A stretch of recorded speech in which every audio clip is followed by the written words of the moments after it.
একজনকে প্রশ্ন করেছিলাম, প্রচণ্ড কষ্ট কি? উত্তরে বলেছিল, হৃদয় উজাড় করে ভালোবেসে যাওয়া আর সেই ভালোবাসার বিনিময়ে অবহেলা পাওয়ার নামেই প্রচণ্ড কষ্ট। নিজের স্বভাব ওই প্রদীপের মতো করুন, যে একজন বাদশার ঘরেতেও ততটাই আলো দেয় যতটা একজন গরিবের ঘরেও দেয়। শত্রু বানাতে আপনাকে ঝগড়া করতে হবে না। ভালো কাজ করেন, দেখবেন আপনার শত্রুর অভাব নাই। আপনি যার বা যাদের জন্য সর্বস্ব দিয়েছেন বা দিচ্ছেন, তারা শুধু আপনার ভুল ত্রুটির তালিকা তৈরি করবে এবং ভুলগুলোরই প্রতিদান দিবে, আর কিছুই মনে রাখে না। এটাই হয়তো নিয়তি। সফলতা ছাড়া এই ভদ্র সমাজে ছেলেদের কোনো মূল্য নেই।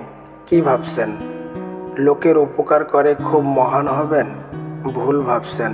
স্বার্থের দুনিয়ায় কাজ মিটে গেলে সবাই আপনাকে ভুলে যাবে। মানুষের প্রতি মানুষের বিশ্বাস যখন কমতে শুরু করলো, তখন দরজার আবিষ্কার হলো। মানুষ যখন বিশ্বাসের উপর আঘাত করতে শুরু করলো, তখন তালার আবিষ্কার হলো।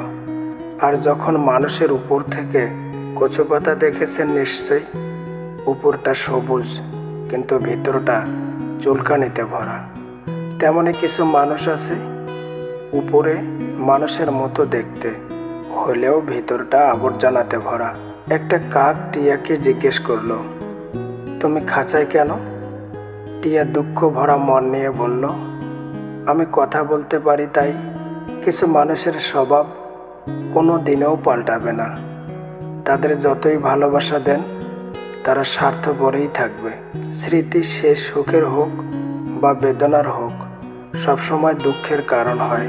ভাগ্যকে রবের কাছে দোয়া করে পরিবর্তন করতে হয়। রবের কাছে চাওয়া ব্যতীত কোনো কিছুই ভাগ্যকে পরিবর্তন করতে পারে না। যখন ছিল তার প্রয়োজন, তখন আমিও ছিলাম তার প্রিয়জন। দুনিয়ার জীবনটা রবের ইচ্ছায় কাটিয়ে দিন। পরকালের জীবনটা রব আপনার ইচ্ছায় সাজিয়ে দেবে। মানুষ যতই দামি পোশাক পরুক, যতই সে মেকআপ করুক, তার আসল সৌন্দর্য লুকিয়ে আছে চরিত্রে, ব্যবহারে ও তার কর্মে। সহজে ভুলে থাকা গেলেও ভুলে যাওয়া যায় না। স্ত্রীর শরীরের 3টি লক্ষণ দেখলে বুঝবেন আপনি খুব ভাগ্যবান।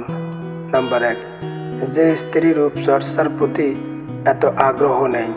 নাম্বার 2, ঘরের কথা যে বাইরে বলে না। নাম্বার 3, মিতব্যয়ী